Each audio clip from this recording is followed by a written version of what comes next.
So the first story was by a man, and it was a certain portrayal of sexuality and the troublesome women.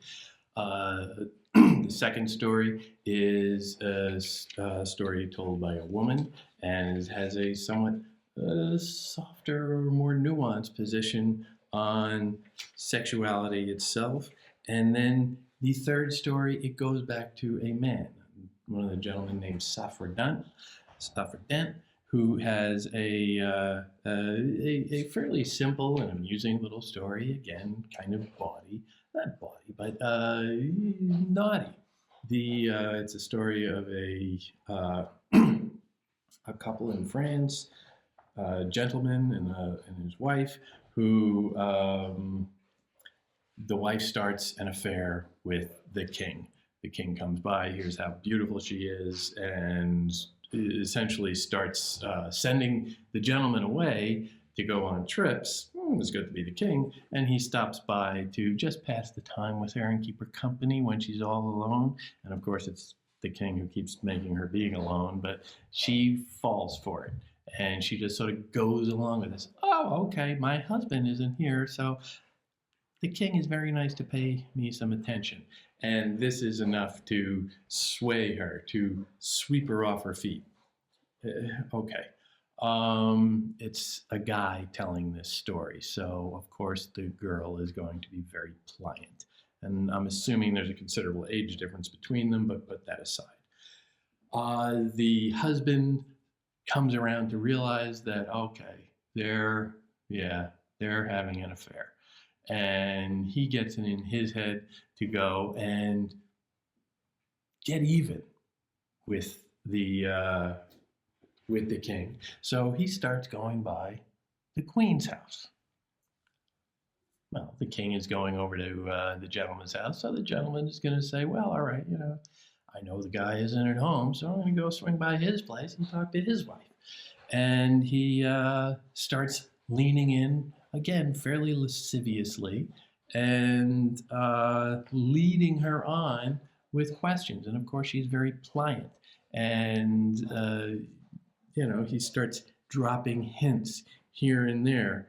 And it comes out that the queen is very well aware of the affair as well.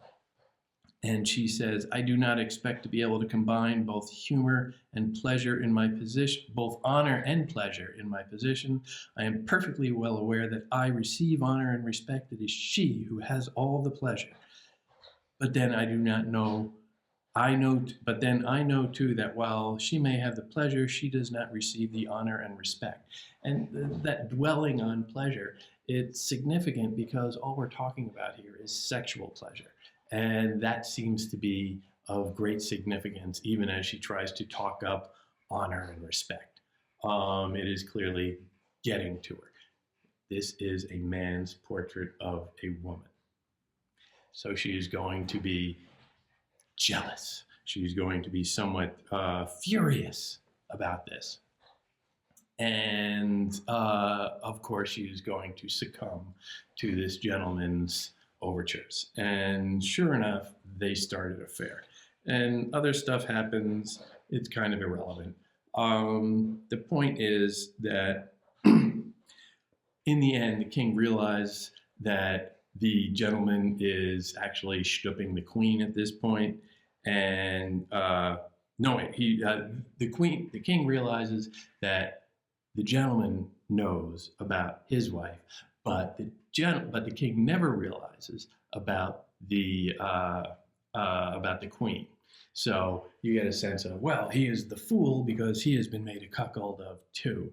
And the measuring of the two cuckolds, well, the wise one, who is aware that his wife is a tramp or whatever, that is that's the better one, because he at least knows, and he can treat sexuality and intimacy as a game.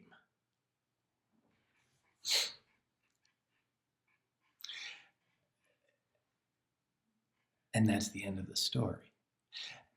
And again, you get this, everybody jumps in at the end and starts offering up little opinions and all this.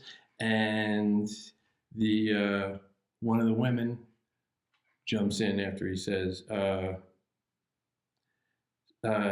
Saffredent, I am quite sure that if you were still such an ardent lover as you used to be, you wouldn't mind putting up with horns as big as oaks, talking about horns of a cuckold, as long as you couldn't give a pair back when the fancy took you. But you're starting to go gray, you know, and it's really time you began to give your appetites a rest. So here is Saffredent telling a story, and again, he's using it as a kind of a seduction tool because you know you got to do something when you're holed up for 10 days, and he's making this sexual game out of it and talking about sex as a game, and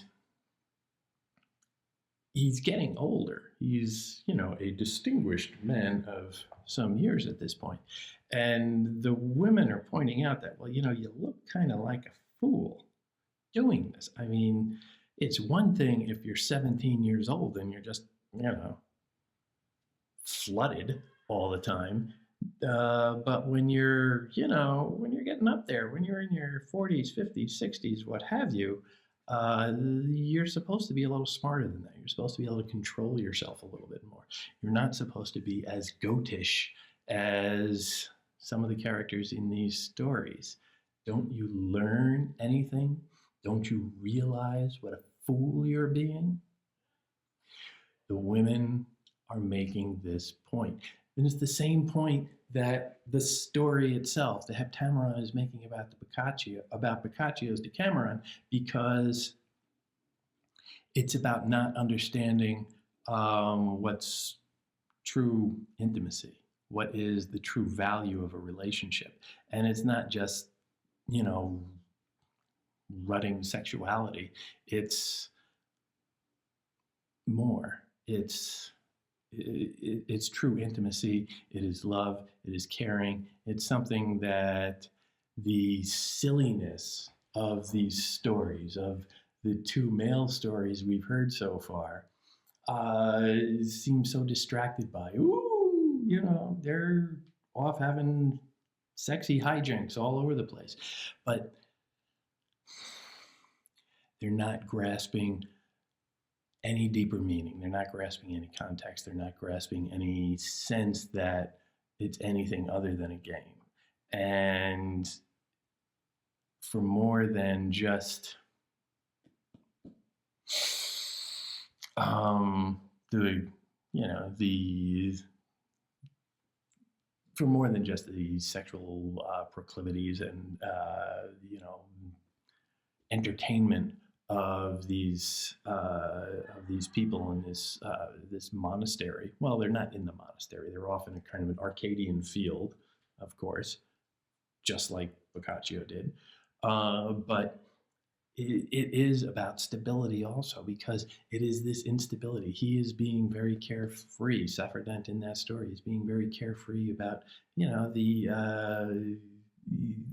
consequences of this. This is a king having affairs, multiple of it's the royal family, the king and queen having affairs behind one another's backs, and you think that's not going to have some ramifications down the line? You think that's not going to have some consequences? What if a kid?